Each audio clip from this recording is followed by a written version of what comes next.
మనమంతా గోరుచిక్కుడుకాయ నార్మల్గా వండుకుంటాము, బట్ పిల్లలు కూడా ఇష్టంగా తినరు. అలాంటప్పుడు ఒకసారి ఇలా ట్రై చేయండి, చాలా బాగుంటుంది. సోది చెప్పకుండా డైరెక్ట్ ప్రాసెస్లోకి వెళ్ళిపోతాం. దానికంటే ముందు మీరు నా ఛానల్ని ఫస్ట్ టైం చూస్తున్నట్టయితే ప్లీజ్ సబ్స్క్రైబ్ చేసుకోండి. అలాగే లైక్ చేయడం మాత్రం మర్చిపోకండి. లైట్గా నేను పావు కిలో కొంచెం తక్కువ గోరుచిక్కుడుకాయ తీసుకొని దాంట్లో లైట్గా వాటర్ యాడ్ చేసుకొని ఉడికించుకుంటున్నాను. ఇంత నిమ్మకాయ సైజ్ అంతా చింతపండును ముందే నానబెట్టుకున్నాను. తర్వాత మీరు గోరుచిక్కుడుకాయ ఏ సైజులో అంటే ఆ సైజులో కట్ చేసుకోవచ్చు. నేను కాస్త పెద్దదిగా కట్ చేసుకున్నాను.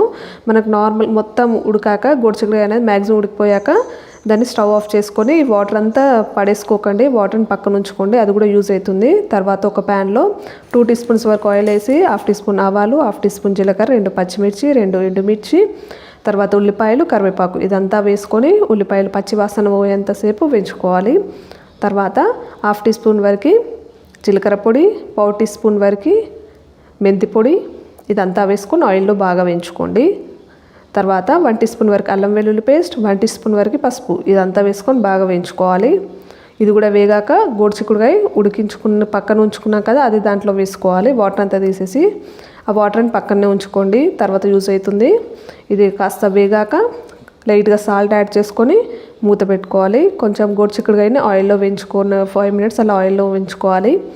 తర్వాత 5 మినిట్స్ తర్వాత మూత తీసి దాంట్లో ఇప్పుడే కారం యాడ్ చేసుకోవాలి, బట్ నేను చింతపులుసు యాడ్ చేశాను. మీరు కాస్త కారం యాడ్ చేసుకొని కాస్త 2 మినిట్స్ అలా కలిపి తర్వాత చింతపులుసు యాడ్ చేయండి. ఒక 1 టీ స్పూన్ వరకు కారం యాడ్ చేసుకున్నాను, మీరు సరిపడా మీరు యాడ్ చేసుకోండి. తర్వాత మూత పెట్టుకోవాలి. ఒక 2 to 3 మినిట్స్ చింతపులుసు మనకు మరుగుతుంది. ఆ లోపు మనము ఆల్రెడీ ఉడికించుకున్న గోరుచిక్కుడుకాయ వాటర్ ఉన్నాయి కదా, దాంట్లో 1 టీ స్పూన్ వరకు బియ్యపిండి, 1 టీ స్పూన్ వరకు శనగపిండి ఇదంతా వేసుకొని బాగా కలుపుకోవాలి. పిండి ముద్దలు అంతా పోయి వాటర్ కన్సిస్టెన్సీ అయ్యేలాగా బాగా నీట్గా కలుపుకోవాలి.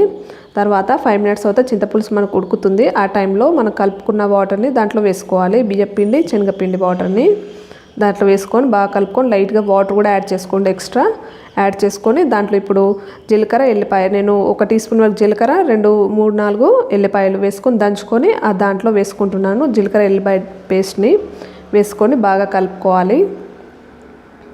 తర్వాత మూత పెట్టుకొని బాగా మరిగించుకొని దగ్గర అయ్యేంతసేపు ఉంచుకోవాలి. మనకు మ్యాక్సిమం దగ్గరకు వచ్చేసింది. బియ్యపిండి, శనగపిండి నార్మల్గా మన అమ్మమ్మలు నానమ్మ వాళ్ళు వేసేవాళ్ళు కదా, ఆ స్టైల్లో చేస్తున్నాను నేను. తర్వాత 1 టీ స్పూన్ వరకు నువ్వుల పిండి యాడ్ చేసుకోండి, నువ్వుల పొడి.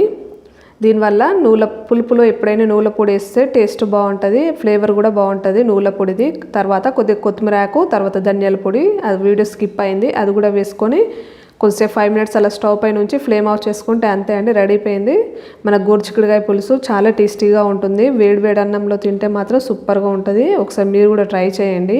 పిల్లలు కూడా ఇలా చేస్తే కమ్మగా తినేస్తారు. వాళ్ళు కూడా వేడి అన్నంలో కాస్త 1 టీ స్పూన్ వరకు నెయ్యి వేసుకొని ఈ పులుసు వేసుకొని తింటే అబ్బా సూపర్ ఉంటుంది. మీరు కూడా ఒకసారి ట్రై చేయండి. అసలే వర్షాకాలం కాబట్టి ఇలాంటి పులుపు పదార్థాలు తింటే మస్తు అనిపిస్తుంది. కాబట్టి మీరు కూడా ఒకసారి ట్రై చేసి ఎలా ఉందో నాకు కామెంట్ చేయండి. అలాగే మీకు నా కుకింగ్ స్టైల్ నచ్చినట్టయితే ప్లీజ్ నా ఛానల్ని సబ్స్క్రైబ్ చేసుకోండి.